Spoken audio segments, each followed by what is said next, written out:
World, this is Juice, aka Juice MMA, aka the Mexican formerly known as Victor Vargas. Um, I haven't done as many articles as I'd like to lately, so I figured I'd get started on some videos. UFC 209 is this weekend, but Coenen versus Bud is also happening tomorrow, and that's a great fight, very important fight for the featherweight division. It seems like a toss up right now. I'm kind of going with Coenen just because she's a veteran and she seems to know how to get things done, but I'm not counting Bud out at all. Plus, Emily Ducote's fighting tomorrow, and anyone that follows me must know that I'm a big fan of women's MMA. Um, I'm gonna keep this video short. I'm just gonna go over some of the fights on UFC 209 that seem intriguing to me, and just share my thoughts on some of them. We have Albert Morales opening up the card at 209. Fun scrapper. That should be cool. Amanda Cooper going up against Cynthia Calvillo, who I have not seen, but I've followed Cooper basically since the beginning of her very young career, and I have hopes, maybe not high hopes, but I'm always interested to see what she can do. I think she has all the tools, and I'm always interested to see how she's developing. The exclusive Fight Pass prelim, the main prelim, will be Tyson Pedro versus Paul Craig. Light heavyweight needs any prospects it can get. These guys are very talented, and I just love that there's an Australian named Tyson Pedro and a Scotsman named Paul Craig. Such an interesting smorgasbord of a name in Tyson Pedro and the blandest name on earth with Paul Craig, but both very exciting fighters, and that should be really, really fun. Mark Godbeer is fighting. Haven't heard too much of him, but has one of the coolest last names you'll ever hear in your life. Any additional heavyweight talent is always welcome. Yuri Alcantara, you kind of know what you get with Yuri. Any MMA fan should truly appreciate him. Mirsad Bektic fighting Darren Elkins. This is where things get real interesting. Um, I know people are kind of shitting on this fight a little bit because Mirsad, although young and promising and talented, is fighting a guy in Darren Elkins who's kind of the broke man, older version of him. But I think that's really important. I think that's not only a big step up in competition, but also a significant test for him because it's a guy very similar to him, and he can take down strikers all day. But what's gonna happen when he faces a guy as tough, as gritty, as mean, as durable as Darren Elkins?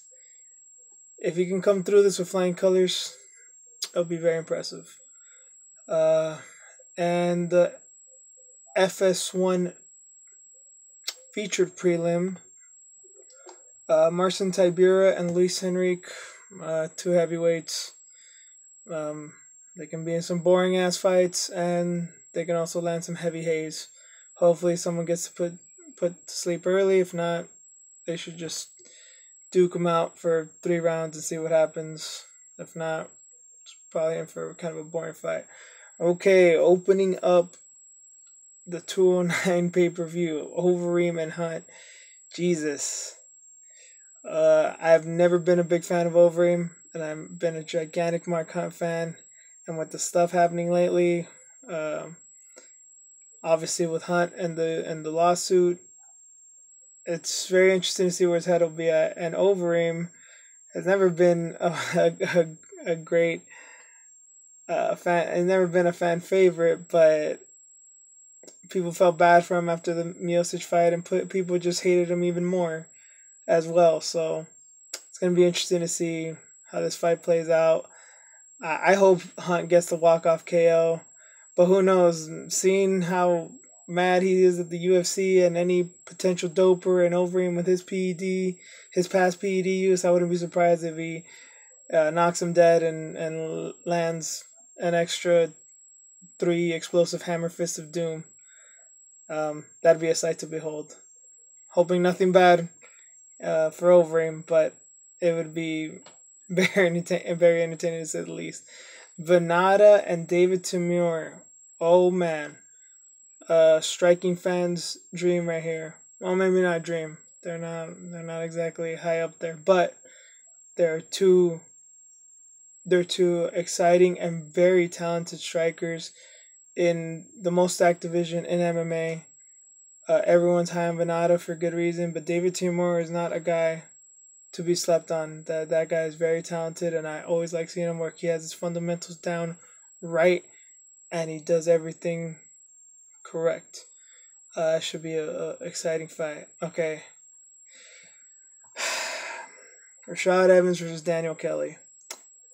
This is one of the most saddest fights I think I've ever seen booked, but for some reason, and this is actually one of the reasons I wanted to make this video, I have a feeling that this fight can be genuinely exciting because Daniel Kelly just pulls shit out of his ass that no human being at his age, with his body, with the amount of miles that man has put, he should not be able to do the things that he does, and he does them, and he might be able to do it against a former champion of Rashad Evans. You kind of want Rashad to win.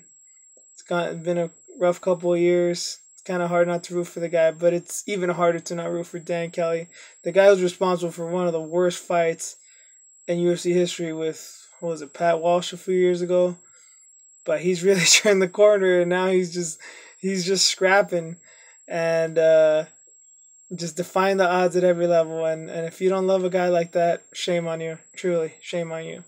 Okay, I know the main event is Woodley and Thompson. We've seen that fight already. It was a great fight. We need to see it again. We need a decisive winner. So many people give it easily to Thompson, so people easily give it to Woodley, and a lot of people have it a deserved draw.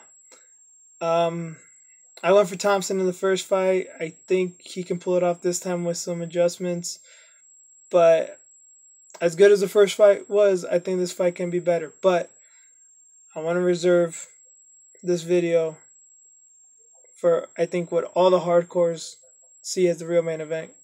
Khabib Nurmagomedov versus Tony Ferguson. This fight is everything.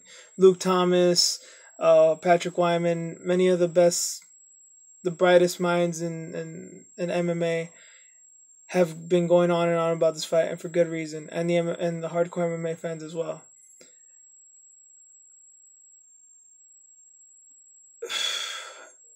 Khabib has something that I don't think we've ever seen in MMA. People speak about his grappling the way people would speak about Ronda's grappling when she started. Now, obviously, Ronda's fell from grace, and I think Khabib obviously has a bright future ahead of him, win or lose in this fight. But that's what's so interesting about this fight. Everyone says that he can't grab a hold of Tony or it's over. And it's not just Tony's skill set, it's not just his striking, it's not just his grappling, it's not just his submissions. His mindset is so strong.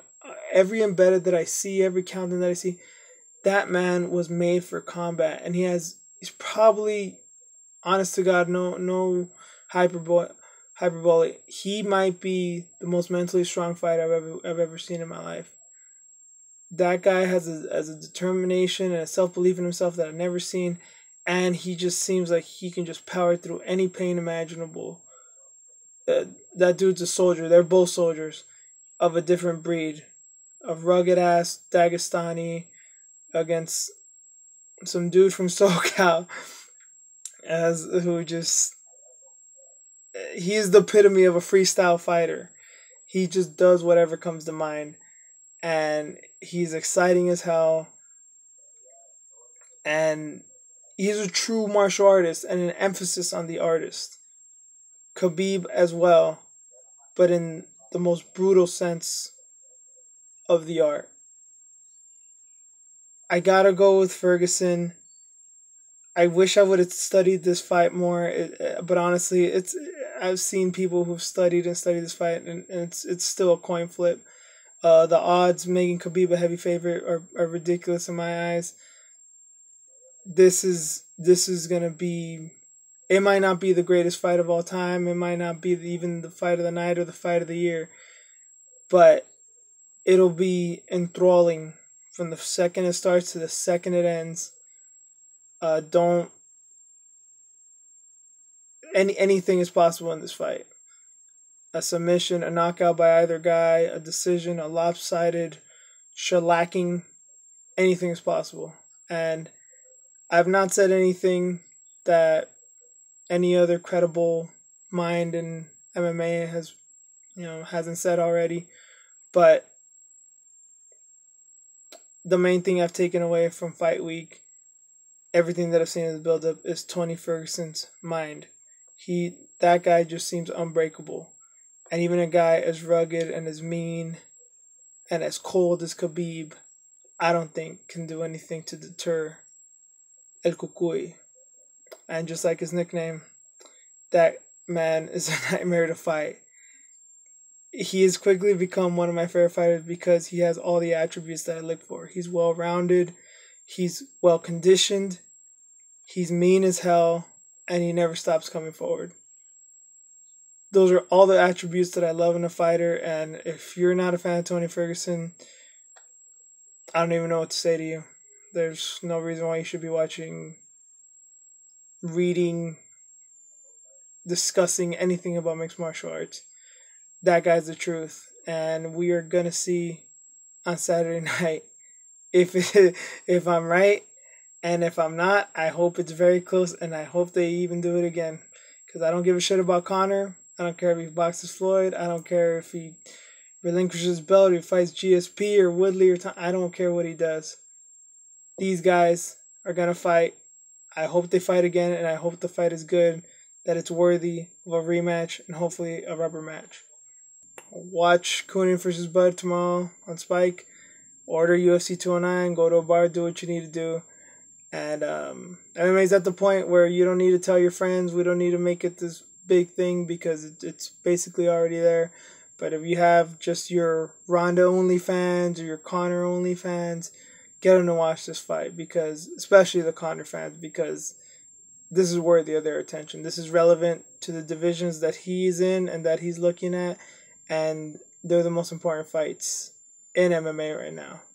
So tell a friend, tell a coworker, tell your boss, whatever you do, just watch the fights, and thank you for watching.